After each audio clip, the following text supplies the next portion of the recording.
स्वागत है आप लोगों का। वेलकम। और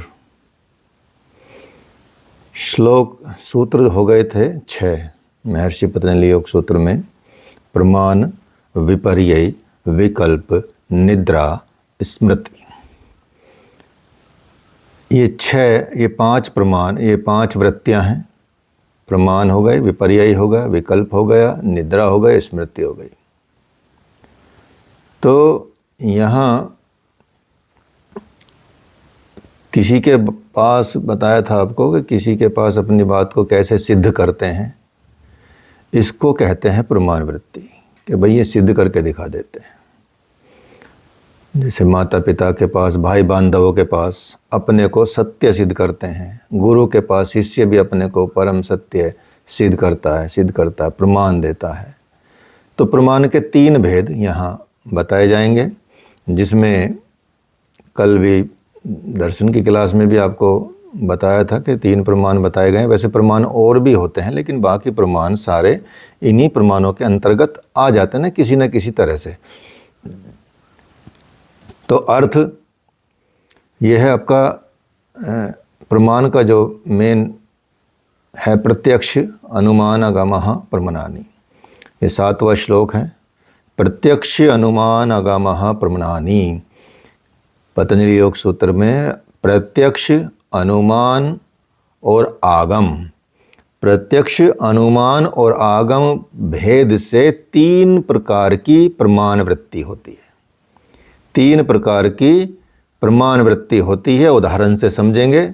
जैसे कहीं दूर से कहीं धुआं दिखाई दे रहा है, दूर से कहीं धुआं दिखाई दे रहा है, उठता हुआ धुआं है, तो किसी ने कहा देखो देखो वहाँ आग लगी है। ये क्या हुआ? ये अनुमान हुआ। लेकिन अनुमान का भी आपको प्रमाण देना पड़ेगा, अर्थात वो अनुमान सही है या गलत है, इसका भी आपको थोड़ा प्रमाणित करना पड़ेगा। तो दूसरे व्यक्ति ने कहा कि हाँ भाई, आग देखा तो है, धुआं तो दिख रहा है, लेकिन ऐसा भी तो हो सकता है कि ये कोई बादल उठ रहा हो बहुत दूर से, क्योंकि बादल जब उठता है तो वो भी ऐसा लगता है जैसे कोई धुआं उठ रहा। पहाड़ों में जाएंगे तो पहाड़ी क्षेत्रों में आपको दिखेगा कि बादल कहीं पहाड़ के बीच में से उठ रहे हैं और कहीं दूसरी जगह से धुआं उठ रहा है, तो वो उनमें दोनों में समानता दिखाई देगी। तो जो लॉजिकली होते हैं या जो सोचते हैं, जो थोड़ा दिमाग लगाते हैं, बोले कि भाई देख धुआं तो दिख रहा है, लेकिन इसका क्या सबूत है कि वो धुआं जो दिख रहा है वो सच में ही आग वाला धुआं है, कहीं बादल तो नहीं है, क्योंकि बादल जैसा दिखता है। तो फिर तीसरा व्यक्ति बोलता कि हाँ ये भी हो सकता है कि भाई कहीं फिल्म का शूट चल रहा हो और वहाँ भी धुआं तैयार करते हैं नकली मशीनों से, कि वो भी तो धुआं हो सकता है। तो ये सारे संसार की यही कहानी है। कोई एक किसी अनुमान लगाता है, फिर दूसरे उस अनुमान का प्रमाण भी मानता है। तो अनुमान में वैसे सब जीते हैं, सब अनुमान से जीते हैं और उस अनुमान को सिद्ध करने का प्रमाण देते हैं। किसका? शास्त्र का। कि शास्त्र में ऐसा लिखा, ऐसा होगा तो ऐसा होगा, अगर इस तरह से कुछ दिख रही है चीज़ें तो ऐसा होगा, तो वो शास्त्र प्रमाण माने जाते हैं। आगम जिनको बोलते हैं, वो कहते हैं कि ये देखो ये नकली धुआं नहीं है, ये असली धुआं है।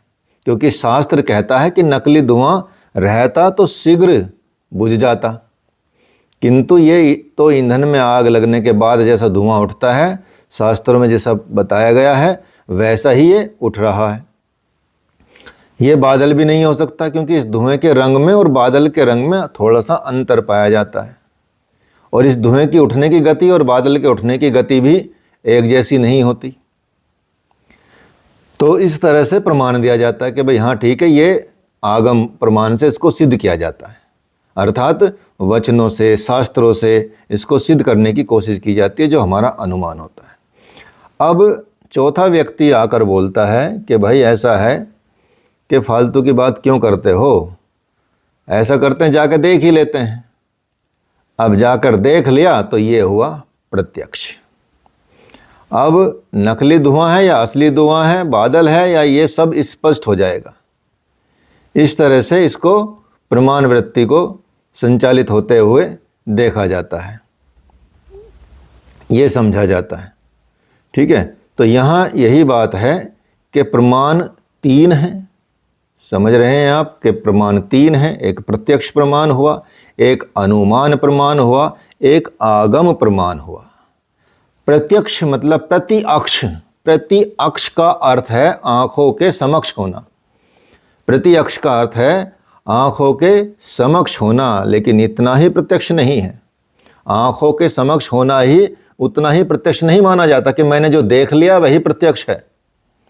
देख तो आप इंद्रियों से भी सकते हैं, अर्थात अपनी जो पंच ज्ञानेंद्रियों के द्वारा आप शब्द, स्पर्श, रूप, रस, गंध की जो अनुभूति करते हैं वो भी प्रत्यक्ष ही है।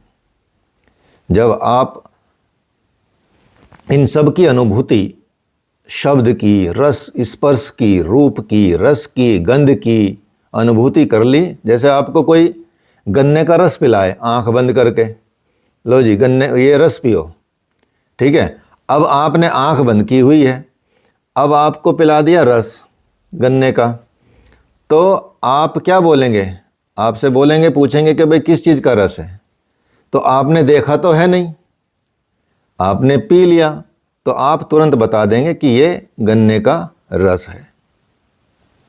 इसी तरह से कोई शब्द सुनाई दे, जैसे मान लिया ट्रैक्टर है, आप जंगल में हैं, आंख बंद करके बैठे हैं या कहीं छिपे बैठे हैं और ट्रैक्टर आया, तो आपको पूछा जाएगा, आप बोलेंगे कोई ट्रैक्टर आया है, कोई गाड़ी आई है, तो आपने तो देखा नहीं है लेकिन कानों के देखने से आ गया। इसी तरह से हर इंद्रियों से आप उसका प्रत्यक्षीकरण कर लेते हो किसी भी चीज़ का। तो पांच ज्ञानेंद्रियों के द्वारा शब्द, स्पर्श, रूप, रस, गंध की अनुभूति का नाम ही प्रत्यक्ष है। एक बार एक संत ऋषि आश्रम में मध्य रात्रि में एक चट्टान पर सोए हुए थे, तो ठंडी ठंडी एक लकीर पेट के ऊपर उनको चलती हुई प्रतीत सी हुई। नींद खुल गई। महाराज जी ने सोचा कि इतना ठंडा, बर्फ जैसा, और वो भी चलती हुई लकीर, हो ना हो ये सर्प हो सकता है। धीरे धीरे ठंडा लगना बंद हुआ तो महाराज जी ने टॉर्च जलाया या कोई रोशनी की किसी चीज़ से, तो देखा तो सचमुच सर्प था। आंखों ने तो देखा नहीं था, लेकिन स्पर्श से वो देखने में आ गया। इसी तरह से जो जंगली जानवर होते हैं, वन्य जीव होते हैं, वन्य पशु होते हैं, वो कई किलोमीटर से, 1-2 किलोमीटर से तो कम से कम दूर से ही शेर की गंध पहचान लेते हैं, और फिर सारे जो छोटे वन्य पशु होते हैं वो चिक पिक करके सारे अपनी टोली को सतर्क करने लगते हैं। कोल भील भी लगभग आधा किलोमीटर से दूर से ही अपनी सींग की गंध पहचान जाते हैं, जो आदिवासी रहते हैं, और अपनी सुरक्षा का प्रबंध करने लग जाते हैं। नासिका में गंध प्रत्यक्ष होते ही अनुमान क्रियाशील हो जाता है कि हाँ भाई ये शेर आने वाला है। इसका मतलब देखा तो है नहीं, लेकिन अनुमान से उन्होंने उस प्रमाण को साबित कर दिया। तो इस तरह से ये प्रमाण प्रत्यक्ष प्रमाण कहा गया है। और अनुमान भी आपने समझ लिया कि हाँ, उन चीज़ों से हम अनुमान लगा सकते हैं कि जो हम प्रत्यक्ष कर सकते हैं। तो अनुमान से भी प्रत्यक्षीकरण हो गया, दोनों तरह से चीज़ें हो गई, ठीक है। तो तीसरा प्रमाण है आगम प्रमाण। आगम प्रमाण को भी आप और थोड़ा सा गूढ़ता से समझ लें। जो परमात्म स्वरूप कैवल्य पद की ओर अग्रसर होने वाले आप्तकामी पुरुष होते हैं, जो परमात्मा के स्वरूप की तरफ चलते हैं, कैवल्य पद की तरफ चलने वाले महापुरुष होते हैं, उनको आप्त पुरुष कहा जाता है। अर्थात जो संत होते हैं, ऋषि होते हैं, महान ऋषि होते हैं, परमात्मा स्वरूप में ही स्थित होते हैं, ऐसे ऋषियों को, ऐसे पुरुषों को, महापुरुषों को क्या कहा जाता है? आप्त पुरुष कहा जाता है। उनके दर्शन से ही, उनकी वाणी से, उनके सानिध्य से जो ज्ञान प्राप्त होता है वो आगम प्रमाण कहा जाता है। साथ में जितने शास्त्र हैं, वेद हैं, उपनिषद हैं, जितने भी इस तरह के शास्त्र हैं, उनको भी आगम प्रमाण कहा जाता है। तो आप्त पुरुषों का दर्शन हो जाए, आप्त पुरुषों की वाणी से, आप्त पुरुषों के सानिध्य से, उनके आगम, उनसे प्राप्त होने वाले ज्ञान को, प्रूफ को प्रमाण कहा। तो प्रमाण पाते ही क्या होता है, वृत्तियां संचालित होने लगती हैं। जैसी प्रमाण मिला तो आपकी वृत्तियां संचालित हो जाती हैं। वे कैसे भी हो सकती हैं। किसी के प्रमाण पाने से आपको प्रमाण मिला, आभास हुआ, तो आपकी वृत्ति दोनों हो सकती हैं उस वक्त।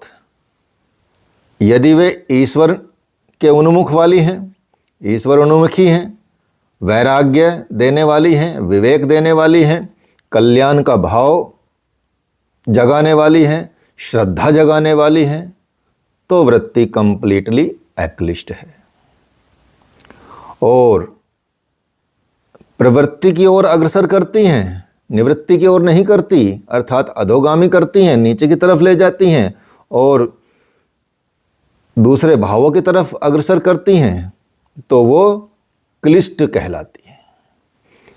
तो प्रमाण से वृत्ति संचालित होती है और फिर एक वृत्ति आती है, आपकी वृत्ति है विपर्ययो। विपर्ययो, विपर्ययो मिथ्या ज्ञानम तद रूप प्रतिष्ठम। हाँ जी बोलिए सर। ये जैसे अनुमान और आगम बोला था, आगम को शब्द में बोल सकते हैं ना? हाँ, शब्द प्रमाण आगम ही प्रमाण होता है, शब्द प्रमाण आगम ही प्रमाण होता है। जो वचन है ना, शब्द में ही तो होते हैं। जैसे ऋषियों के, मुनियों के, अभी मान लिया किसी ने किताब नहीं लिखी, लेकिन वो शब्द प्रमाण में आ जाएगा। उनका वचन सुन लिया आपने, उनके सानिध्य में चले गए, तो वो शब्द प्रमाण है। एक ही बात है, आगम प्रमाण शब्द प्रमाण में कोई डिफरेंस नहीं है। ठीक है। तो विपर्यय क्या है, मिथ्या ज्ञान है। अर्थात मिथ्या ज्ञान का मतलब जो उस पदार्थ के रूप में प्रतिष्ठित नहीं है, उसको हम मिथ्या ज्ञान कहते हैं, जो है नहीं, इसका मतलब। लेकिन यहाँ महर्षि पतंजलि इन तीनों प्रमाणों को अस्वीकार भी करते हैं एक तरह से, इसलिए कि दृष्टा के पास कुछ देखने को है ही नहीं, और जब वो अपने स्वरूप में स्थित होगा तो फिर जैसे अभी कहा था कि उसमें दृष्टा, दृश्य और दर्शन तीनों का अभाव हो जाएगा। जब दृष्टा अपने स्वरूप में स्थित हो जाता है तो ये सब दृश्य जगत मिट जाता है, दर्शन मिट जाता है पूरा, और दृष्टा का भी आभास नहीं रहता, अर्थात उसका खुद का भी अस्तित्व का आभास नहीं रहता। इस तरह से यदि देखा जाए तो भगवान श्री कृष्ण जी ने गीता जी के 15वें अध्याय में ये कहा था कि जैसा शास्त्रों में कहा जाता है, साधना पक्ष, सिद्धि पक्ष, समाधि पक्ष, वो अपने स्वरूप में स्थित होने के बाद वैसा नहीं पाया जाता। ये उससे पहले की स्थिति बताई जाती है सारी चीज़ें, कि ये साधना है, ये साधना पक्ष है, ये सिद्धि पक्ष रहेगा, ये समाधि पक्ष रहेगा, अर्थात इसमें ये प्राप्त होगा, ये प्राप्त होगा, ये मिलेगा, ये आपको रास्ते में मिलेगा। जैसे रास्ते में आते हुए आपको, माने दिल्ली से हरिद्वार आ रहे हैं, तो दिल्ली से रास्ते में आते हुए ये सब मिलेंगी, लेकिन जब आप पहुंच जाएंगे तो वो सब विलुप्त हो जाएगा। पीछे की चीज़ें सब गायब हैं, मतलब तब तो नहीं दिख रही हैं आपको। और ये तो चलो क्योंकि अभी आप इस स्थिति में हैं तो ये आभास रहता है, लेकिन जब हम उस स्थिति में पहुंच जाते हैं तो ये आभास भी खत्म हो जाता है। तो वो अपने स्वरूप में स्थित होने के बाद वैसा बिल्कुल भी नहीं पाया जाता, क्योंकि ये विलक्षण स्थिति है। दूसरी वृत्ति के विषय में भी ये कहते हैं कि जैसा है नहीं वैसा दिखाई पड़ना, जैसा है नहीं वैसा दिखाई पड़ना। जैसे कभी किसी ने अनुभव किया हो, सपोज मैंने तो एक बार अनुभव किया था, ठीक है, मुझे डर लगता था 6ठी 7वीं क्लास में, अंधेरे से। गाना आया था ना, मैं अंधेरे से डरता हूँ माँ, कभी बताया नहीं, एक ऐसा गाना आया था ना। तो ऐसा था, तो फिर मैंने अपना डर निकालने के लिए क्या सोचा, क्योंकि कुछ विलेज साइड में था, मैं गांव की तरफ था, तो मैंने सोचा कि भाई ऐसा तो काम नहीं चलेगा। तो मैंने ये सोचा कि रात को 12 बजे निकल जाता हूँ और शमशान, जो सबसे ज़्यादा खतरनाक चीज़ मानी जाती है जंगल में, जहाँ चिताएं जलाई जाती हैं, भूत प्रेत रहते हैं और कुछ भी ऐसा रहता है, तो वहाँ जाकर थोड़ा सा समय बिताया जाए। जीवित बच के आ गए तो बल्ले बल्ले और मर गए तो कोई बात नहीं।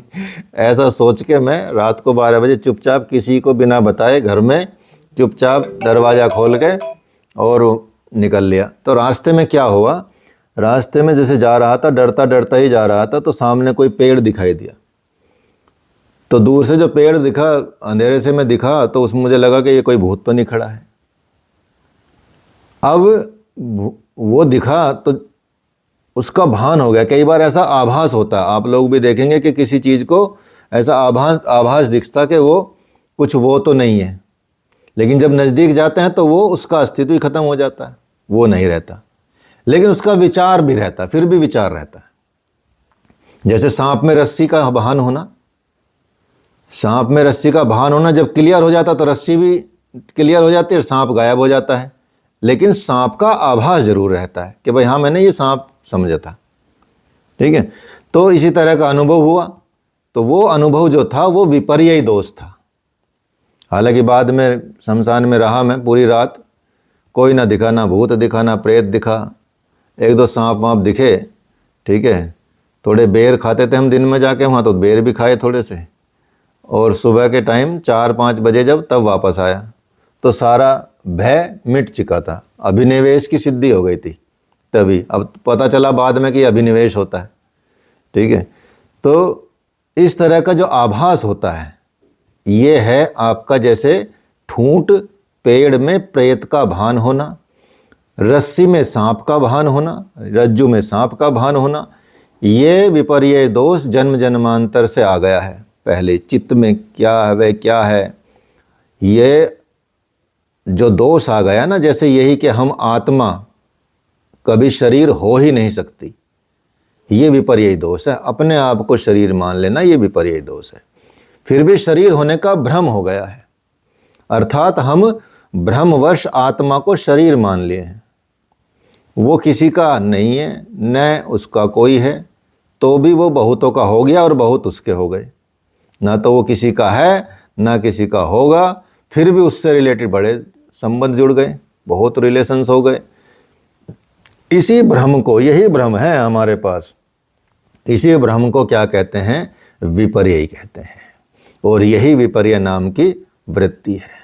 ये इतना गहन है, इतना गहन है, इतना गहन है कि भारत के लोग रोज कथा सुनते हैं, सुनाते हैं कि हम शरीर नहीं है, हमारा कोई नहीं है, तो भी यदि जिसको वे अपना मान रहे हैं उसकी कुछ हानि हो जाए, कुछ अप्रिय समाचार मिल जाए, तो ऐसा लगता जैसे उसका सारा संसार लुट गया। इसका स्वरूप कहाँ कहाँ बिखरा है, कैसे कैसे बिखरा है, इस पर ध्यान देने की आवश्यकता है। अनुमान आगम अर्थात शास्त्र में ही बिखरा हुआ है सब, अनुमान आगम। और वो अपनी ओर से कहते हैं कि ये मेरा प्रत्यक्ष प्रमाण है। जैसे किसी ने कहा कि बड़ा कठिन विषय है गुरुदेव, बड़ा कठिन विषय है, सुनने में कठिन है, समझने में कठिन है, पकड़ने में कठिन है, अति कठिन हो गया है। ये इतना कठिन विषय है जो विपर्यय, जो अपने शरीर का बात की जा रही है, या जिसको हम मान लेते हैं, मान बैठते हैं और वो है नहीं, उसमें स्थिति नहीं है, इतना कठिन है कि सुनने समझने की क्षमता भी खत्म हो जाती है कई बार और नींद आने लगती है। ऐसा क्यों है? इसलिए कि अंतर हृदय में इसको जानने की प्रबल इच्छा नहीं है। क्यों जानने की इच्छा, क्यों नहीं है जानने की इच्छा? इसलिए कि वो अपने स्वरूप में स्थित हो जाए, इसकी कामना कौन कर रहा है? अपनी प्रिय वस्तु प्राप्त होने की तो कामना सब कर रहे हैं। अपनी प्रिय वस्तु के प्राप्त होने पर जब प्रियता आ जाती है तो नींद नहीं आती। जैसे कई बार ऐसा होता है ना कि बड़ी खुशी मिलती है तो फिर नींद ही नहीं आती, कई बार ऐसा होता है। ठीक है, एक्साइटमेंट, पता चला किसी का वर्षों से सपना था विदेश जाने का और अचानक उसका वीजे पे स्टैंप लग गई तो पूरी रात उसको नींद ही नहीं आएगी, तभी से तैयारी शुरू हो जाएगी। ठीक है, तो फिर नींद कहाँ आती है? तो एक जादूगर यदि यहाँ आ जाए तो चलो मैं जादू दिखाता हूँ, ये दिखाता हूँ, वो, फिर किसको नींद आ रही है? किसी माँ का यदि बच्चा खो जाए तो उसको कैसे नींद आएगी? वो दरवाजे पर ही देखती रहेगी कि बेटा कब आएगा, कब आएगा, कब आएगा। उसको तो भूख भी नहीं लगेगी, उसको प्यास भी नहीं लगेगी, उसको नींद भी नहीं आएगा, यहाँ तक कि किसी का बोलने का भी उसको अच्छा नहीं लगेगा। ये एकदम सत्य बात है। इस बात को आप समझें, इस बात को जानने की इच्छा एकमात्र आत्म जिज्ञासु को होती है। जो आत्म जिज्ञासु होते हैं वही गहराई में उतरने का प्रयास करते हैं, वही चाहते हैं कि वो गहराई में उतरें। तो इसलिए जो उस वस्तु के स्वरूप में प्रतिष्ठित नहीं है, ऐसा मिथ्या ज्ञान विपर्ययी है। अस्तित्वहीन वस्तु में आसक्ति, अस्तित्वहीन वस्तुओं में आसक्ति होना विपर्ययी है। जिनका अस्तित्व नहीं होगा, भगवान श्री कृष्ण कहते हैं अर्जुन से कि आसुरी संपद को प्राप्त पुरुष सोचता है कि मेरे पास इतना धन होगा, उतना होगा, मैं बड़े कुटुंब वाला हूँ, मेरे द्वारा शत्रु मारा गया, मैं उसको मारूंगा, यज्ञ करूंगा, दान करूंगा, यश को प्राप्त करूंगा। और ऐसे कभी भी पूर्ण न होने वाली अनंत इच्छाओं, वासनाओं को हमेशा उसके आश्रय में रहता है, उनको आश्रय लिए रहता है। तो ऐसे पुरुष, भगवान कहते हैं कि ऐसे पुरुष शनैः शनैः धीरे धीरे घोर नरक में गिरते हैं, वे अंधकार की ओर उन्मुख हैं। ये वृत्ति कंप्लीटली क्लिष्ट है, ये वृत्ति कंप्लीटली क्लिष्ट वृत्ति है, लेकिन कहीं इसको प्रमाण मिल गया, अर्थात जैसे आप्त पुरुषों का दर्शन हो गया। जैसी ऐसे आप्त पुरुषों का दर्शन होगा, यह संतों का दर्शन होगा, महापुरुषों का दर्शन होगा, वैसे ही ये वृत्ति तत्काल क्लिष्ट से अक्लिष्ट की ओर उन्मुख हो जाएगी। जैसे आपका विचार कैसा भी रहा हो, पहले किसी के मिलने के बाद तुरंत आपको ऐसा आभास होगा कि ये अब इस तरह की ये चीज़ मतलब बदल जाएगी, स्थिति उलट जाएगी एकदम। तो वो ऐसे ही दर्शनों से होता है। जैसे वाल्मीकि हुए, अंगुलीमाल डाकू हुए, ठीक है, इस तरह के ये ऐसे वृत्ति वाले लोग थे, और इनकी वृत्ति जैसी सत्पुरुषों के दर्शन हुए तो उनमें परिवर्तन का सूत्रपात हो गया। ऐसी कई जगहों पे, जैसे हमारे गुरुदेव भी आप देखेंगे, महाराज जी, एक हिमाचल में कोई गांव है, नाम तो शायद मैं भूल गया, तो उस गांव में मतलब सारे ज़्यादातर परिवार मतलब मांस मदिरा सब खाते थे, यहाँ तक कि महिलाएं भी, माताएं भी मांस का भक्षण भी करती थी और मतलब मदिरा का भक्षण भी करती थी। तो किसी भक्त ने बोला कि गुरुदेव वहाँ चलो एक बार, वहाँ किसी ने बुलाया कि जी हमारे घर आओ, ये आओ। तो वहाँ कोई सात्विक घर था एक, तो वहाँ चले गए गुरुदेव। अब वहाँ चले गए तो गांव के लोग, क्योंकि वहाँ तो कोई संत जाते नहीं थे ऐसी जगहों पे, तो वहाँ जाने के बाद गुरुदेव वहाँ 1 महीना रहे, और गुरुदेव ने किसी को भी कुछ छोड़ने को नहीं कहा। बस लोग आते थे, दर्शन करते थे, थोड़ा देर बैठते थे, चले जाते थे, थोड़ा बहुत सत्संग सुनते थे। धीरे धीरे 1 महीने के अंदर ही वहाँ के लगभग 80-90% लोगों ने क्या छोड़ दिया? मांस और मदिरा दोनों छोड़ दी। चलिए, दूर जाने की बात नहीं है, एक यहीं मुजफ्फरनगर में ये गांव है, मुजफ्फरनगर के पास ये गांव है, देवबंद के पास। सोचिए 500 साल पहले वहाँ संत फकीरा आए थे, फकीरा नाम था संत का, मीरकपुर नाम है गांव का, ठीक है, मीरकपुर गांव का नाम है। आप सोचिए कितना असर होता है संतों का। कभी भी जा सकते हैं उस गांव में, आप बहुत नज़दीक है। जब हमको तो कई बार बुला चुके, वो वहाँ के जो लोग हैं आते रहते हैं यहाँ पे। कंप्लीटली उस गांव में जब से संत फकीर आए 500 साल पहले, फिर हमारे गुरुदेव के गुरुदेव भी गए वहाँ पे, और फिर गुरुदेव भी गए वहाँ पे। तो उन संतों के प्रताप से वहाँ 500 साल से अब तक भी आपको यकीन नहीं आएगा, लहसुन और प्याज ने प्रवेश ही नहीं किया गांव में। वहाँ का कोई भी व्यक्ति ना कोई लहसुन खाता ना प्याज खाता, इतना सात्विकता से वो रहते हैं। और मतलब नशा और दारू को तो बात ही खत्म है। और वो इतने स्ट्रोंग हैं, इतने मजबूत हैं कि कई बार आक्रमण होने के बाद भी उन्होंने इस क्षेत्र को बचा के रखा। उस गांव से इतने डरते हैं बाकी लोग भी, चाहे वो देवबंद का इलाका हो चाहे कोई भी इलाका हो, मतलब इतने घबराते हैं कि भाई इनसे पंगा नहीं लेना। हर गांव में, हर घर में वहाँ लाइसेंस की बंदूकें हैं, और कई बार उन्होंने इसको रक्षा किया है सबको।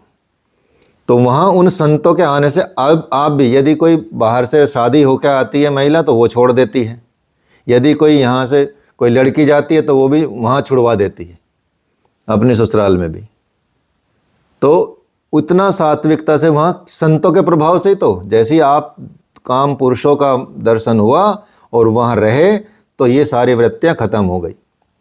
रुड़की में हमारा हॉस्पिटल है, वहाँ क्योंकि रुड़की एरिया है थोड़ा सा जैसे कुछ दूसरे तरह के लोग रहते हैं, तो वहाँ एक व्यक्ति बीमार होता है तो 40 उसके साथ आते हैं, 10-10 तो आते ही थे। तो भीड़ इतनी जमा होने लगी, सिर्फ 2 को बुलाया वहाँ से मीरकपुर से, फिर एक के साथ एक ही आने लगा।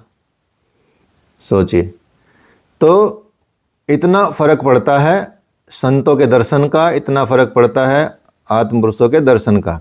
अभी मेरे पास अभी जस्ट थोड़ी देर पहले फ़ोन आया, एक लोनावाला के सिक्योरिटी ऑफिसर हैं जो पूरा सिक्योरिटी का लोनावाला का देखते हैं महाराष्ट्र का। तो उन्होंने बोला कि सर मैंने आपका सर्टिफिकेट, मैंने एक कई साल पहले वो किया था, आयुर्वेद का कोई कोर्स किया था वहाँ पे लोनावाला से, तो मुझे सर्टिफिकेट नहीं मिला था। मैंने सोचा कोई सर्टिफिकेट की मुझे ज़रूरत भी नहीं है ऐसी खास, लेकिन मैंने उनको जिक्र कर दिया कि जी सर्टिफिकेट नहीं मिला था इसलिए मैं आया था मगर यहाँ पे इंस्टीट्यूट में। तो वो गए, अभी उन्होंने फ़ोन किया कि मैंने यहाँ बोल दिया है आपका सर्टिफिकेट मिल जाएगा। तो वो उनको मैंने खास बताया कि जब भी कभी संत मिले आपको तो ज़रूर दर्शन करना, क्योंकि महाराष्ट्र तो वैसे ही बहुत संतों की भूमि है। तो बड़ा मानते हैं कि जी हाँ आपने जो बोला मैं संतों का दर्शन ज़रूर करता हूँ, अभी ये आने वाले हैं वो आने वाले हैं, मुझे बताते रहते हैं क्योंकि उन्हीं के अंडर में सारी सिक्योरिटी है सारी चीज़ें। तो जब भी आपको मतलब मौका मिले संत दर्शन का इतना लाभ होता है, रियल में जो संत होते हैं, ठीक है। तो आप तो पुरुष दर्शन का तत्काल ये वृत्ति क्या होती है, हमारी जो वृत्ति होती है वो क्लिष्ट से अक्लिष्ट हो जाती है, उसकी ओर उन्मुख हो जाती है। ऐसे उदाहरण कई देखे गए और मैंने अभी जो लाइव एग्जाम्पल बताया आपको। तो ऐसे कई आश्रमों में जहाँ दस्युओं के गृह होते हैं, कोई डाकू होते हैं, वो अपना वो छोड़ देते हैं, हृदय परिवर्तन हो जाता है उनका। तो ये इस तरह से ये वृत्ति ऐसे काम करती है।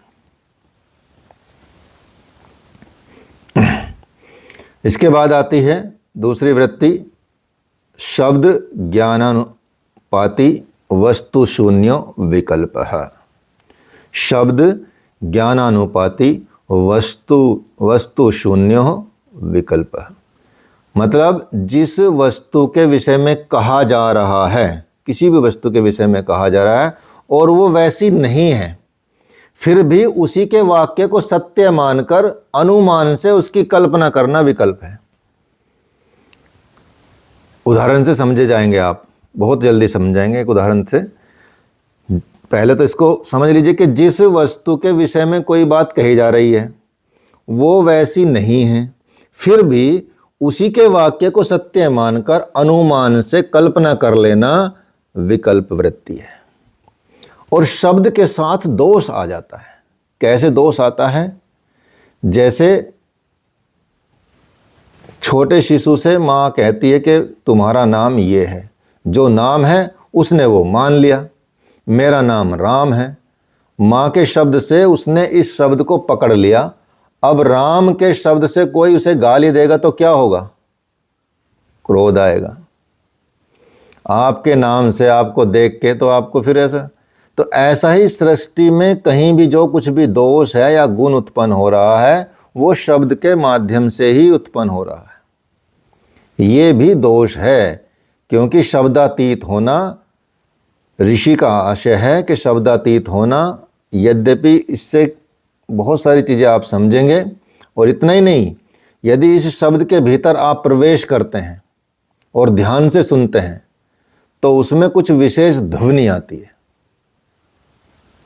जबकि वो ध्वनि भी आपको ब्रह्म का ज्ञान नहीं कराती। शब्द ब्रह्माति वर्तते, भगवान जी कहते हैं गीता जी के अध्याय 6 में कि वह शब्द ब्रह्म से आगे बढ़ जाता है। इसलिए जो भी विचार आते हैं आप देखेंगे कि हर वाक्य शब्द में गुथा हुआ है और वो शब्द भावना में गुथा हुआ है। गिरा अर्थ जल बीची सम कहियत भिन्न न भिन्न बंदव सीता राम पद जिन्हीं परम प्रिय खिन। कहने का तात्पर्य है कि जल है और जल में लहर है। तो लहर क्या है? लहर क्या है? वह तो जल रूप ही है, परंतु उसका नाम क्या हुआ? लहर। जल में स्पंदन होने से वैसा ही जितना भी आपका वाक्य है, मतलब देखा जाए तो भ्रम से प्रकट हो रहा है, मिथ्या ज्ञान लिए हुए है, और उसी मिथ्या ज्ञान से मानो आपने वो शब्द रूप आप हो गए हैं, वो पकड़ लिया आपने। जैसे ध्यान में बैठे हैं और उस समय भीतर शब्द और बाहर शब्द आपको बाधा दे रहे हैं, क्योंकि कोई भी शब्द अर्थ के साथ होता है। पक्षी की भाषा आप चाहे ना समझते हो, भले आप ना समझे, लेकिन वो शब्द आपको बाधा तो देता ही है, क्योंकि आप कहते हैं कि क्या हल्ला हो रहा है, हल्ला गुल्ला हो रहा है, हल्ला ही उसका अर्थ मान के चलिए। शब्द पकड़ रखा है भीतर से बाहर से, और शब्द ने आपको पकड़ रखा है। इसी से जितने भी साधक हैं, चाहे नाम के जापक हों, चाहे ध्यान करने वाले हों, चाहे वे चाहते ही हैं कि शब्द से परे जाना है, वो शब्द भी विपर्य अर्थ लेकर आ रहा है। और इसलिए इसमें संदेह नहीं करना चाहिए कि उसी शब्द के कारण आप अनुमान लगाते हैं, आप आगम प्रमाण पाते हैं और प्रत्यक्ष के कारण भी जी रहे हैं। इसलिए शब्द पे बड़ा ध्यान दिया है। शब्द इतना व्यापक है कि आपके पास जो अनुमान है, आगम है, प्रत्यक्ष है, उसी को आप सबके सामने प्रमाण के रूप में देते हैं। एक बड़ी गूढ़ बात यहाँ बताई जा रही है गुरु के द्वारा कि महर्षि पतंजलि कह रहे हैं कि पहले इन्होंने आगम, अनुमान और प्रत्यक्ष इन तीनों को रखा और कह दिया जो कुछ भी अनुमान आपका है, आगम है, प्रत्यक्ष है, वो सब विपर्य दोष से दूषित होता है, उसको क्लियर करना होता है। और जब वो तीसरा तत्व दे रहे हैं दोष के रूप में, तो शब्द को तो निश्चित रूप से ये भी विपर्य ही हो जाता है, और जो अनुमान, आगम, प्रत्यक्ष है वो सब शब्द रूप ही है। इसलिए अब यहाँ ये बताया जाता है कि जो ज्ञान शब्द जनित ज्ञान के साथ साथ होने वाला है, जिसका विषय वस्तु वास्तव में है नहीं, वही विकल्प है। जैसे कोई बच्चा को डराना है किसी चीज़ को हटाने के लिए, ठीक है, कि बेटा वहाँ नहीं जाना, भूत है, उधर नहीं जाना, भूत है, शब्द आया भूत है। अब वहाँ बच्चा तो डर गया, पता तो आपको है कि भूत नहीं है, लेकिन बच्चे ने उस शब्द की कल्पना कर ली, उस शब्द से उस चीज़ की कल्पना कर ली और उससे वो एक्शन भी कर दिया, जबकि वहाँ है नहीं। तो जो शब्द जनित ज्ञान के साथ साथ होने वाला, जिसका विषय वस्तु है ही नहीं, वही तो विकल्प है। तो इसमें आप आएगा, इसमें 42वें सूत्र में बताया जाएगा, तत्र शब्दार्थ ज्ञान विकल्प है संकीर्ण सवितर्क समापत्ति।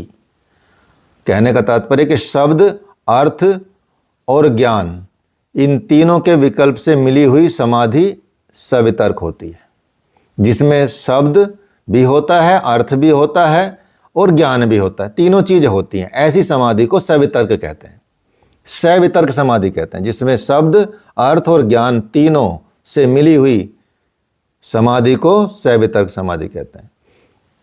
लेकिन किसी शब्द के सुनने या उसके आशय समझ लेने से समाधि लग नहीं जाती कि हमने ये समझ लिया और ये सुन लिया, हमने ये ज्ञान प्राप्त कर लिया तो ऐसा कोई कि समाधि लग जाएगी। मान लिया अभी आप क्लास ले रहे हैं, क्लास लेने से कोई समाधि लग जाएगी?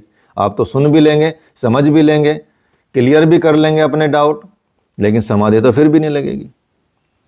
विभीषण श्री राम की शरण में आए, निवेदन किया, लेकिन मंत्रियों ने संदेह व्यक्त किया। काम रूप के ही कारण आया, शब्द भी मिला, आशय भी मिला और उनके अनुसार विभीषण को बांधने की भी तैयारी हो गई, समाधि तो किसी की नहीं लगी। वास्तव में ये जो शब्द है ये अनुभव है, और जो सक्षम जो सद्गुरु होता है उसके द्वारा जो अधिकारी साधक होते हैं, भजन की जागृति के रूप में वो उत्पन्न होता है, प्रस्फुटित होता है। दृष्टा और दृश्य के संयोग से जो प्रेरणा मिलती है वो शब्द है, जो दृश्य का प्रयोजन भी है, पुरुष के लिए भोग और मुक्ति प्रदान करना। ये प्रयोजन सिद्ध करके दृष्टा और दृश्य का संयोग भी शांत हो जाता है। ये साधना पाद में आपको बताया जाएगा कि वो चेतना जो है, दृष्टा जिस तरह से, जिस प्रकार से भी मुक्ति जो देने वाली चीज़ है या मुक्ति प्रयोजक चीज़ है, दृश्य जैसे संचालित करते हैं, समझाते हैं कि उसका नाम शब्द है। इस शब्द के आश्रित होकर चलने वाली जो चित्त की प्रवृत्ति है वो विकल्प कहलाती है, शब्द के अनुसार चलती रहती है। यहाँ वस्तु परमात्मा तो नहीं है, लेकिन उसका विकल्प सुदृढ़ हो जाता है। सत्य वस्तु है आत्मा, मिथ्या जगत पसार। सत्य का तीनों कालों में अभाव नहीं है। आत्मा ही सत्य है, आत्मा ही सनातन है। इस तरह से वस्तु परमात्मा तो नहीं हो सकती, किंतु उसका विकल्प बहुत अच्छी तरह से पुष्ट हो जाता है। इस वृत्ति को हम विकल्प वृत्ति कहते हैं। आप उस उदाहरण से, भूत वाले उदाहरण से आप इसको समझ सकते हैं। ये संपूर्ण वृत्ति एक्लिष्ट है, किंतु संग दोष जैसी मिलता है इसको, दोष मतलब ऐसे दोषपूर्ण संग मिल जाता है तो ये वृत्ति ऐसा प्रमाण मिलते ही क्लेशों की और उन्मुख हो जाती है। इसलिए दो रूप बताए ना वृत्ति के, दो ही रूप बताए हैं कि ये तो क्लिष्ट होगी या अक्लिष्ट होगी। एक ही वृत्ति तो 5 ही प्रकार की है। इन 5 प्रकार की में दोनों ही दोष होते हैं।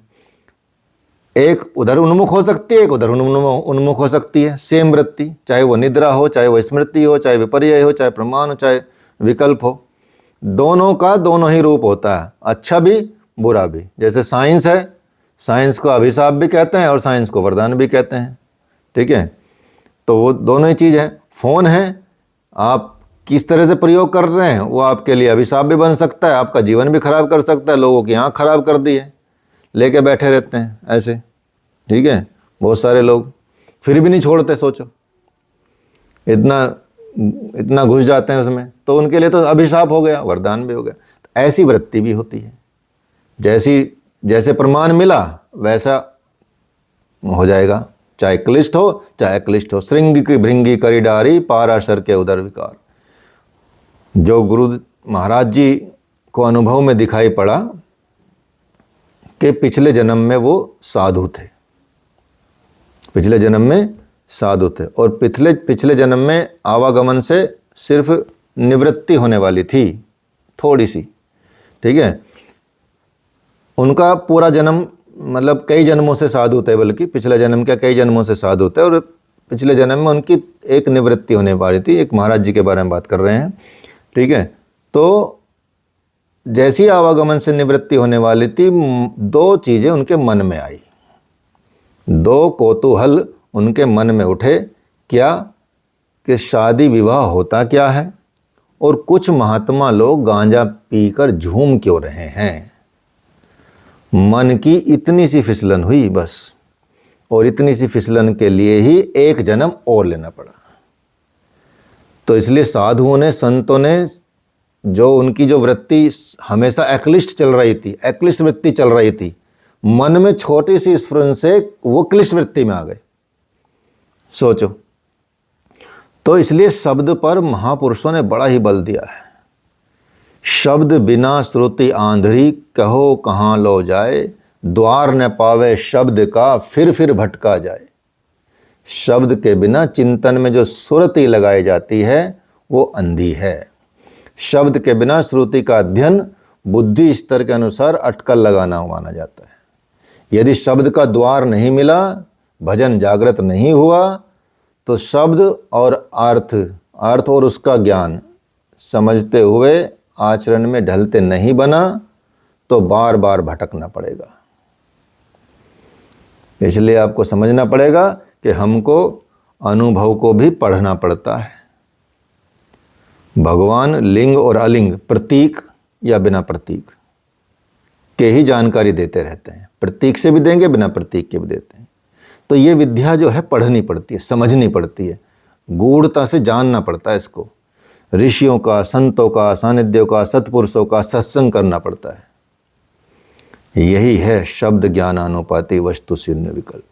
शब्द को समझें कि ईष्ट द्वारा कहा क्या गया है, उसका आशय क्या है, उसका मीनिंग क्या है।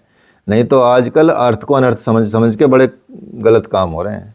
शास्त्रों के भी अपनी मतलब की बात कर करके लोगों को आतंकवादी बना डालते हैं, अर्थ का अनर्थ बता के।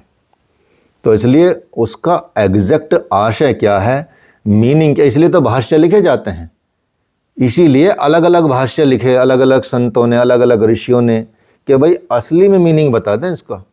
इसलिए अपने पास बड़ी चीज़ें हैं। अगर वेद से शुरुआत होती है तो वेद पे बहुत सारे अलग अलग कैसे कैसे समझाया गया उनको, उनके ऊपर उपनिषद लिखे गए हैं। उपनिषदों से बताया गया कि भाई ये चीज़ें तो ऐसे समझो, इसको कहानियों के द्वारा बताया गया है, सिद्धांतों के द्वारा बताया गया है, और आज भी ऐसे ही बताया जाता है।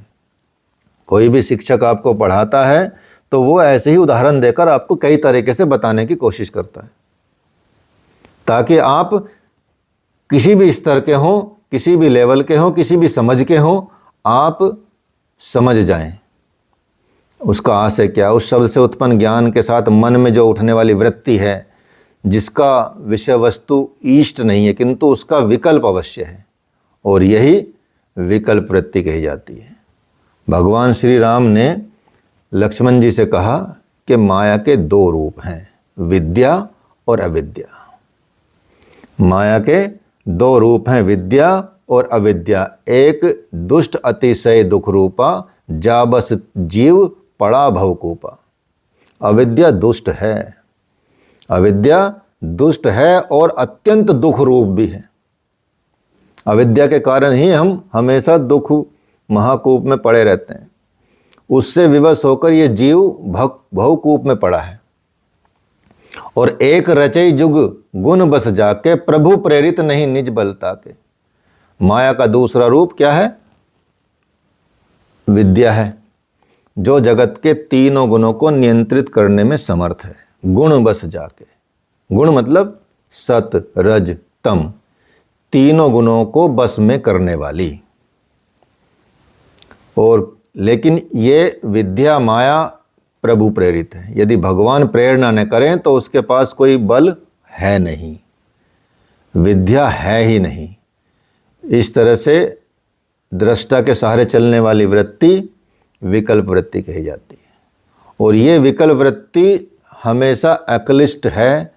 विजातीय दृश्य प्रत्यक्ष होते ही ये क्लिष्ट की ओर परावर्त हो सकती है। जैसे साधन पथ दुर्गम है, कुछ काल के लिए भोज्य या भोग त्याज्य नहीं है, एक कुटिया बना लेना, संत कहते हैं कोई परिग्रह तो नहीं है। अभी बताएंगे, थोड़ा सा इसको कंप्लीट कर देते हैं कि एक कुटिया बना लेना बहुत परिग्रह तो नहीं है। अब परिग्रह क्या होता है बताएंगे, कौन बताएगा? चलो राजगोपाल ही बताएंगे। पहले क्या पूछ रहे थे, पहले पूछो। सर मैं ये पूछ रहा था, इसको इन संक्षिप्त में ये समझे, जो विकल्प है कि जैसे किसी चीज के गुण और दोष होते हैं, तो हाँ। हमें गुण की ओर प्रेरित होना है, वही अक्लिष्ट में हो जाएगा। हाँ, वो अक्लिष्ट में हो जाएगा। और इसमें बड़ा मतलब सावधानी बरतनी पड़ती है, क्योंकि तुरंत ये वृत्ति कई बार क्लिष्ट हो जाती है। जरा सा ही दृश्य पाते ही, दृष्टिकोण पाते ही, ठीक है, ऐसा पाते ही वो क्लिष्ट हो जाती है। जैसे कई बार आज भी देखा जाता है, सपोज कोई सनातनी व्यक्ति है और अपने सनातन धर्म को मानता है, लेकिन हमको पता चल जाता है कि भाई इसको मोल्ड किया जा सकता है, तो उसको जैसे ही उसके साथ ऐसी वृत्ति का संयोग होता है तो वो पता चला क्रिश्चियन बन गया। आजकल चीज़ें ऐसी हो रही हैं, पंजाब में बहुत गड़बड़ चल रही है। तो जो वृत्ति क्लिष्ट अक्लिष्ट थी वो क्लिष्टता में आ जाती है, हालांकि पहले से भी क्लिष्ट रहती है कई बार तो, लेकिन फिर भी बड़े बड़े संत और बड़े बड़े ऋषि इसमें देखे गए हैं कि वो इस वृत्ति में चल रहे थे। जैसे कि ये बताया आपको कि दो ही बात मन में आई, तो पूरी जीवन उनका अक्लिष्ट चल रहा था और दो ही बात मन में आते ही वो वृत्ति क्लिष्ट हो गई। तो ये है। अब ये बताइए परिग्रह क्या है। बताया महाराज जी ने, एक मतलब संत ने बताया कि भाई कोई एक कुटिया बना लेना जंगल में कोई परिग्रह तो नहीं है। परिग्रह का मतलब क्या है? आप परिग्रह मतलब धन का इकट्ठा, विषय वस्तु का इकट्ठा ना करना। हाँ, और परिग्रह का मतलब इकट्ठा कर लेना। परिग्रह तो मतलब इकट्ठा हो गया ना। तो अपरिग्रह की बात, परिग्रह पूछ रहा हूं मैं। तो परिग्रह का मतलब, तो किसी ने बताया है इकट्ठा कर लेना। आप परिग्रह मतलब नहीं करना और उसका परिग्रह का मतलब इकट्ठा। हाँ, तो आप बताइए इसमें जो एक शब्द आया है कि एक कुटिया बना लेना, क्या वो उसकी संपत्ति है? हो गई महाराज की, किसी की जो भी वहां तपस्या कर रहे हैं उसको संपत्ति मानना चाहिए या उन्होंने इकट्ठा किया है नहीं किया, ये बताओ। कुटिया अगर एकांत में रह रहे पर उनका उद्देश्य क्लियर है तो हाँ, मतलब नहीं किया फिर उन्होंने, तो परिग्रह नहीं हुआ, इसका मतलब ये हुआ, है ना? हाँ जी। बिल्कुल। अब यही मैं बात आपको सेम बताता हूं अपने गुरुदेव की। गुरुदेव जंगल में जाते थे, तपस्या करते थे, आत्मानंद बाबा साथ में रहते थे और भी बाबा साथ में रहते थे, तो जाके कुटिया बनाते थे। ठीक है, अब कुटिया तो बना ली, जब तक वहाँ रहे कुटिया बनाई, लेकिन जब वो चलते थे वहाँ से तो उन्होंने बड़ी मेहनत से बनाई, तो गुरुदेव बोलते थे कि इसमें आग लगा दो। ठीक है, अब वो कुटिया भी उनके लिए परिग्रह थी, सोचो, क्योंकि वो वहाँ कुटिया रहेगी तो बाद में उसकी स्मृति हो आएगी। आसक्ति या हाँ, स्मृति तो आएगी, चाहे आसक्ति हो ना हो, चलो आसक्ति भी ना हो तो, लेकिन स्मृति बनी रहेगी। तो वो स्मृति भी क्या हुआ? वृत्ति हुई। तो यहां तक कि एक कुटिया बनाना भी और कुटिया से आसक्ति भी, कुटिया से चाहे वो स्मृति भी, वो भी अब परिग्रह में आ जाती है। हालांकि कुछ संतों का ये मानना नहीं है, लेकिन मैं अपने गुरुदेव का एग्जाम्पल आपको दिया है। अच्छा सर, मैं एक अभी वर्तमान चीज से रिलोकेट करता हूँ। जैसे अभी माघ मेला लगा हुआ है, वहां पे शंकराचार्य जी के संग जो हुआ, तो उनकी वृत्ति को कैसे अपन जस्टिफाई करें? अगर आलोचना करें तो गुण और दोष देखें तो मतलब क्या बोल सकते हैं उनकी वृत्ति अभी किस तरह की रही होगी? नहीं, देखो वो महापुरुष हैं और हमारा वो लेवल नहीं है कि हम उनको कुछ भी कमेंट नहीं कर रहा करें। हूं, हालांकि वो तो शंकराचार्य पदवी है, बहुत हाई पदवी हाई होती है, ठीक है, लेकिन आजकल के जो वचन सुनने को मिलते हैं ना कई शंकराचार्य के भी, ठीक है, वो भी मतलब गुण दोष से रहित नहीं होते। जी जी। तो इसलिए उसमें कहना ज़्यादा उचित नहीं रहेगा। बाकी तो ये है कि जो दिख रहा है वो तो प्रत्यक्ष है ही, जो समझ आ रहा है वो भी प्रत्यक्ष है। तो ये तो सिर्फ एक अपने आप को धारण करने का विषय हो जाता है। लेकिन जैसे जैसे वो प्रभावित होते हैं ना अलग अलग चीज़ों से, अलग अलग उससे, तो वो उनसे प्रभावित नहीं होना चाहिए। उनका तो एक ही उद्देश्य होता है कि धर्म की स्थापना हो, धर्म की स्थापना हो, और इसलिए उनकी नियुक्ति भी की गई है शंकराचार्य जी के द्वारा चारों जगह पे कि भाई नॉर्थ में, साउथ में, ईस्ट में, वेस्ट में। लेकिन कहीं तो बिल्कुल शांत पड़े हुए हैं, कहीं कुछ भी हो रहा है लेकिन उनका कोई रोल नज़र नहीं आता, ठीक है। लेकिन पॉलिटिकल चीज़ों में कई बार वो बोल लेते हैं। तो वही मेरा कंसर्न यही था लास्ट में कि पॉलिटिकल थोड़ा सा झुकाव ज्यादा वही तो नहीं, आजकल इतना लाइमलाइट हो गई ना दुनिया सबको। यहाँ तो हमने तो मतलब आप सोच भी नहीं सकते कि बड़े बड़े संत भी कई बार ऐसे प्रभावित होते देखे गए कि भैया कि भाई किसी से प्रभावित हो जाते हैं, ठीक है। जबकि संत के बारे में कहा जाता है कि संतों के आगे कौन चीज़ बादशाही, बादशाह भी उनके चरणों में बैठते थे आके। बिल्कुल बिल्कुल सही। और यहाँ आप देखेंगे परमार्थ निकेतन में बादशाही अपना साधु संत ही अपना छोटा सा भी कोई अधिकार है जाए उसके पीछे चले जाते हैं, ठीक है। यहाँ लेकिन आप हमारे आश्रम में आओगे गुरुदेव को वहीं बैठा मिलोगे, वो कहीं नहीं जाते। चाहे कोई राज्यपाल आए चाहे कोई आए, ऐसा नहीं कि वो अहंकार का विषय है, लेकिन वो लेवल उनका अलग है। हाँ, अहंकार की बात नहीं है, उसको तो ईश्वरीय प्रेम देते हैं। ईश्वर में सबसे ज़्यादा प्रेम होता है, ईश्वर, प्रेम का नाम ही ईश्वर है। प्रेम इज गॉड कंप्लीटली। इसलिए जब भी आप भगवान के विषय में अच्छे से अध्ययन करेंगे, भगवान के अच्छे से जानेंगे और किसी ऐसे साधु संत को अच्छे से जानेंगे, जैसे गुरुदेव हैं हमारे, मतलब उनमें इतना प्रेम दिखता कि वो प्रसाद भी अपने हाथ से ही देना प्रेफर करते हैं। और ऐसा कभी नहीं होता यदि उनके पैर छुएं तो वो टच ना करें आपको, मतलब आपके सिर पे हाथ ना रखें, ऐसा कभी नहीं होता। बहुत रेयरली होता जब किसी चीज़ में यदि वो बिजी होते हैं, ठीक है। तो वो ऐसा नहीं कि वो अहंकार का विषय हो गया। तो यहाँ लेकिन आजकल थोड़ा सिस्टम, एक लाइमलाइट होने की वजह से पॉपुलैरिटी भी चाहिए, फिर उसमें पैसा भी चाहिए, ये भी चाहिए। और यहाँ अपने संतों के पास ये सबसे पहले शर्त होती है कि किसी का अकाउंट नहीं होगा बैंक में, कोई जेब में पैसा नहीं रखेगा, और यदि व्यवस्था वालों के पास भी पैसा होगा तो वो एक ही दिन का होगा, अगले दिन के लिए फिर अगले दिन देखा जाएगा।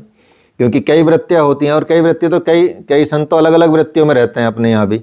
खग वृत्ति हो गई, आकाश वृत्ति हो गई, स्वान वृत्ति हो गई, अजगर वृत्ति हो गई, ऐसी वृत्तियों में रहा जाता है, ठीक है। तो ऐसी चीज़ें देखने को कम मिलती हैं आजकल। जो ये योग सूत्र है वो यही सिद्ध करता है, यही बताता है कि इसी वृत्ति को समझो। इसमें यदि नहीं समझे तो फिर आप उस लेवल को प्राप्त करने में अभी टाइम है, आपको ये मानना पड़ेगा आपको, ठीक है। तो ये गूढ़ बात है। और ये गूढ़ बात क्या है आगे समझ गए नहीं? हाँ सर, समझ। हाँ, ठीक है। अभाव प्रत्यालंबना वृत्ति निद्रा, अभाव प्रत्ययलंबना वृत्ति निद्रा, अर्थात यदि ध्यान करते समय पहले की 3 वृत्तियों को, प्रमाण, विपर्य और विकल्प, इनका अभाव हो जाए या अभाव हो रहा है, वो जागृत या स्वप्न अवस्था की वृत्तियों के अभाव की प्रतीति को आश्रय करने वाली वृत्ति निद्रा है, सुषुप्ति हुई। वहाँ पर तो आप कंप्लीटली आत्म स्वरूप में प्रतिष्ठित नहीं होंगे, बल्कि चित्त से आलस्य, प्रमाद, निद्रा ऐसी वृत्तियां प्रकट होंगी। क्योंकि आपका जो चित्त है वो शब्दमय है, विपर्य दोष से दूषित है, इतना थक जाता है कि इन तीनों प्रमाणों से और विपर्य दोष से, शब्द का बार बार आघात होने से इतना थक जाता है कि जब उसका अभाव होता दिखाई पड़े तो फिर नींद प्रकट हो जाती। सुनने में कान थक जाते हैं, देखने में आंख थक जाती है, बोलने में वाणी थक रही है, और मनन करने में मन थक रहा है, चिंतन करने में बुद्धि थक रही है, और उठते बैठते शरीर थक रहा है। इसलिए घायल अवस्था में चित्त के भीतर में जब पूर्व के दोषों का अभाव दिखाई पड़ता है, वहाँ नींद प्रकट हो जाती है। और ये चौथी वृत्ति है। उनका कहना है कि एक के बाद दूसरा दोष, दूसरे के बाद तीसरा दोष, तीसरे के बाद चौथा दोष ही प्रकट हुआ है, कोई गुण प्रकट नहीं हुआ। फिर भी ध्यान अवस्था में वे गुण को भी दोष कह रहे हैं, ध्यान अवस्था में गुण को भी दोष कह रहे हैं, क्योंकि कंप्लीटली नहीं मिटा है। तो अभाव के ज्ञान का अवलंबन, अभाव के ज्ञान का अवलंबन करने वाली वृत्ति निद्रा है, अभाव है। न तो ये संसार के मिथ्या ज्ञान से बंधी है, और न ही शब्द से उत्पन्न ज्ञान ही है इसमें। ये वृत्ति क्या है? सुप्त अवस्था है। 3 अवस्थाएं होती हैं मनुष्यों की, एक जागृति, एक सुसुप्ति, एक स्वप्न अवस्था। तो स्वप्न में जब आपको कुछ आभास नहीं रहता, जब व्यक्ति न प्रकृति की ओर गतिशील होता है और न ही अपने स्वरूप की ओर गतिशील होता है, इसलिए इसको ध्यान नहीं कह सकते, क्योंकि ध्यान में तो आप अपने स्वरूप की ओर गतिशील होने का प्रयास करते हैं। देखा लगेगा आपको, चाहे लेट के ध्यान कर रहे हो चाहे बैठ के ध्यान कर रहे हो, और लगेगा कि भाई हाँ ये सो रहा है, सुसुप्ति अवस्था में है, कोई बिल्कुल हिल नहीं रहा, डुल नहीं रहा। एक भी जैसे शवासन में आप लेटते हैं, शवासन भी अपना शव की तरह ही लेटना होता है, सांस ही चलती दिखेगी, वो भी बहुत धीमी, ठीक है। कोई शरीर का अंग नहीं हिलेगा डुलेगा, कोई मतलब नहीं है। तो जब व्यक्ति न तो प्रकृति की ओर गतिशील होता है और न ही स्वरूप की ओर गतिशील होता है, तो इन महापुरुषों ने इस वृत्ति को सुसुप्ति अवस्था माना है, वो वृत्ति निद्रा है। या निशा सर्वभूतानाम तस्याम जागृति संयमी। जगत रूपी रात्रि में सभी अचेत पड़े हुए हैं। जगत रूपी रात्रि, ये जगत रात्रि है। रात्रि क्योंकि अंधकार में है ना, सब लोग अज्ञान में हैं, इसलिए इसको रात्रि बोला है। ये संसार जगत रूपी रात्रि है। ये वृत्ति निद्रा वृत्ति कही जाएगी। और जगत रूपी रात्रि में प्राय लोग प्रकृति में आसक्त रहते हैं, किंतु निद्रा वृत्ति वाला प्रकृति की जड़ता से भी नहीं बंधा।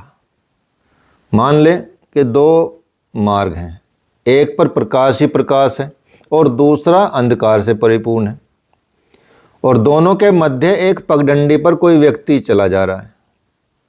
एक पांव इस मार्ग पर, दूसरा पांव उस मार्ग पर, कभी इधर देखता है कभी उधर। ये निद्रा वृत्ति है, न संसार की ओर है न स्वरूप की ओर। उस वक्त ना तो संसार की ओर जा रहा है न स्वरूप की ओर जा रहा है। तो कई बार संतों के पास आते हैं कुछ लोग, तो संतों को तो सब पता रहता है। जब संतों के पास गए, महाराज जी के शरण में आए कुछ लोग, तो महाराज जी ने कहा है कुछ नहीं जानता है। वास्तव में कुछ भी नहीं जानकारी होती, एकदम निद्रा वृत्ति। न तो संसार की जड़ता थी और न भगवान की राह का ज्ञान था। यदि भगवान की राह का ज्ञान भी हो जाए तो फिर भी थोड़े बात माने। तो ये निद्रा वृत्ति भी सदैव नहीं रहती, हमेशा नहीं रहती। जैसे ही कुछ प्रत्यक्ष हुआ, अनुमान लगा, ये वृत्ति गतिशील उठती है। शुभ प्रत्यक्ष हुआ तो एकलिष्ट वृत्ति बन गई, और अशुभ पड़ा तो वृत्ति क्लिष्ट हो जाएगी। किसी वैभव संपन्न व्यक्ति को देखा, सांसारिक जीवन में सफलता की कामना करने लगा, जो है ही नहीं, मिथ्या ज्ञानम की ओर आकर्षित क्लिष्ट वृत्ति का सृजन कर बैठा। कहीं आगम प्रमाण मिल गया, महापुरुषों का दर्शन हो गया, तो परमात्मा की ओर उन्मुख हो जाएगा, अक्लिष्ट वृत्ति की ओर प्रभावित हो जाएगा। और ये संपूर्ण वृत्ति जिस पर अंकित होती है, जहाँ ये इसकी छाप प्रिंट होता है, ठीक है, प्रिंट होता है, छाप लगती है, वो धरातल क्या है? वो धरातल है स्मृति, वो धरातल है मेमोरी, स्मृति वृत्ति। ये पांचवी वृत्ति है, ठीक है। तो इसका श्लोक तो आपको बता देते हैं। अनुभूत विषय संप्रोषः स्मृति, अनुभूत विषय संप्रोषः स्मृति। अनुभव किए हुए अर्थात जाने हुए विषय का पुनः पुनः चित्त में प्रकट होना, आना, बार बार आना, यह है स्मृति वृत्ति। जैसे मैंने बताया आपको, इसको हालांकि कल एक्सप्लेन करेंगे, मतलब नेक्स्ट क्लास में एक्सप्लेन करेंगे जब भी होएगी। कल ही कई विचार रखते हैं, लेकिन कई बार अगर टाइम नहीं मिल पाता तो कैंसिल कर दी जाती है क्लास, इसलिए नेक्स्ट क्लास कहना ज़्यादा उचित रहता है। तो अनुभूत जो किए हुए विषय, जैसे वो परिग्रह झोंपड़ी बना लेने वाली बात थी, तो वो यदि रहेगी तो आपको स्मृति रहेगी उसकी। जब रहेगी नहीं तो विचार ही खत्म हो जाएगा, एकदम भस्म कर देते हैं। सभी समाधि नहीं, निर्भी समाधि कर देते हैं। अर्थात समाधि में जब ये रहता है कि भाई कुछ विचार रहता है, सवितर्क, जिसमें विचार भी रहता है, ज्ञान भी रहता है, शब्द भी रहता है, उसको भी जड़ से ही खत्म कर देते हैं, बीज का अंत ही कर देते हैं। जैसे बीज होता है, 1000 साल के बाद भी आप उगा सकते हो बीज को, बीज में इतने गुण पाए जाते हैं। लेकिन आपने यदि बीज को भून दिया, जला दिया, तो जीवन में कभी नहीं होगा, अर्थात बीज ही खत्म कर दिया, निर्बीज कर दिया। तो ऐसी हो जाता है जब आप स्मृति को हटा देते हैं उस चीज़ को, नहीं तो बार बार आती है। कहीं कुछ खाया होगा तो आ जाएगा याद, कहीं कुछ अच्छा अनुभव किया होगा वो आ जाएगा, कहीं बुरा अनुभव किया होगा वो आज याद आ जाएगा। क्लिष्ट अक्लिष्ट दोनों ही आते रहते हैं, ठीक है। तो ये है। तो यहाँ तक आपका कितना हो गया? आज तो 4-5 श्लोक हो गए हैं, सूत्र ना, 11-10 श्लोक हो गए हैं आपके, 7, 8, 9, 10, 4, ठीक है। थोड़ा समझते जाएंगे, ये एक आधार बन जाएगा आपका, तो आगे चीज़ें समझने में आपको कोई दिक्कत नहीं होगी, ठीक है। चलिए, अब कोई कुछ पूछना चाहता तो पूछ सकता है। आज आपकी क्लास कल से शुरू होएगी, उसकी 9 बजे से, सुबह 9 बजे 9 AM। उसकी भी रिकॉर्डिंग की जाएगी, तो यूट्यूब पे जो नहीं देख पाएंगे तो यूट्यूब पे देख लेंगे, कोशिश करेंगे। वो रहेगा आपका साइकोलॉजी वाला, जनरल साइकोलॉजी। और फिर जल्दी ही एनाटॉमी भी शुरू कर देंगे। सर एक साथ 4 मत शुरू कराओ। नहीं, चाहे एक साथ नहीं कराएंगे, एक खत्म हो जाएगी। जैसे ये पतंजलि योग सूत्र तो मैं जल्दी खत्म कर दूंगा, चिंता ना करो। ठीक है सर ना 2 तो हैंडल हो जाती हैं, 3 देखते हैं कैसे चलेगा। हाँ, 3 भी हो जाएंगे। अगर पॉसिबल हो कल की क्लास 9:30 से हो सकती है, अगर पॉसिबल हो। ये भी आचार्य जी ने भी यही बोला था, लेकिन वो नहीं हो पाएगा। सर 9 बजे ठीक है, 9:30 मैं नहीं कर पाऊंगा। नहीं, 9:30 हम भी नहीं कर पाएंगे। कारण क्या है कि वो थोड़ा सा उनका भी अलग चीज़ प्रोग्राम होता है, इसलिए वो मिल जाएगी। जितना आप अटेंड कर सकते हैं और करो, कोई दिक्कत नहीं है। और समय भी रहेगा तो बाद में भी कुछ टॉपिक्स रहेंगे तो वो हम बाद में कवर कर लेंगे। आप चाहे लिखते रहें कि ये टॉपिक हमको दोबारा करना है, ये टॉपिक हमको करना है, या विषय से हट के भी योग के साथ साथ कुछ और विषय भी आपको लगता है कि ये भले के लिए रहेंगे, ज्ञान के लिए रहेंगे, उन विषयों को भी आप रख सकते हो। वो सब आपको हर चीज़, मतलब आपको कोई सोचने की ज़रूरत नहीं है कि ये मैं पूछूं नहीं पूछूं। Everything you can ask. उसके लिए हम पूरा प्रयास करेंगे कि बताया जाए और संतुष्टि के साथ बताया जाए। तो कोई भी है जी, सारे लेक्चर तो यूट्यूब पे जाएंगे। हाँ, कोशिश, मतलब मैं अपने वाले की तो एकदम गारंटी रहती है मेरी